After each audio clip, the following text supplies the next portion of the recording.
भंडारा जिल्ह्यातील जवाहरनगर येथील ऑर्डनन्स फॅक्टरीमध्ये काल भीषण स्फोट झालेला होता आणि या भीषण स्फोटामध्ये 8 कामगारांना आपला जीव गमवावा लागला। तर त्यापैकी 5 ते 6 लोक हे गंभीररित्या जखमी असून त्यांची मृत्यूशी झुंज सुरू आहे। भंडारा येथील एका खासगी रुग्णालयामध्ये त्यांच्यावर उपचार सुरू आहे आणि जे 8 मृतक कामगार आहेत त्यांचे मृतदेह हे भंडारा येथील शासकीय रुग्णालयामध्ये आणण्यात आलेले आहेत।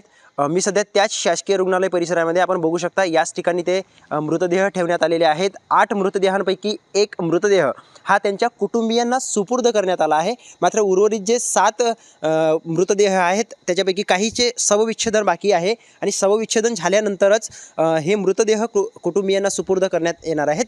मात्र यापूर्वी काही कुटुंबियांनी जे मृतक कामगार आहेत त्यांच्या कुटुंबियांनी काही मागण्या केल्या आहेत। त्याच्यामध्ये प्रामुख्याने जो अंकित बाराई नावाचा 20 वर्षीय प्रशिक्षणार्थी अप्रेंटिस करणारा तरुण होता त्याच्या कुटुंबियाला आर्थिक मदत करण्यात यावी, त्याच्या कुटुंबातील एका व्यक्तीला शासकीय नोकरीमध्ये समाविष्ट करण्यात यावे आणि तो ज्या गावामध्ये राहतो सावली, त्या सावली गावचा पुनर्वसन करण्यात यावा अशी मागणी त्यांनी लावून धरलेली आहे। काल कुटुंबियांनी आक्रमक पवित्रा घेतला होता।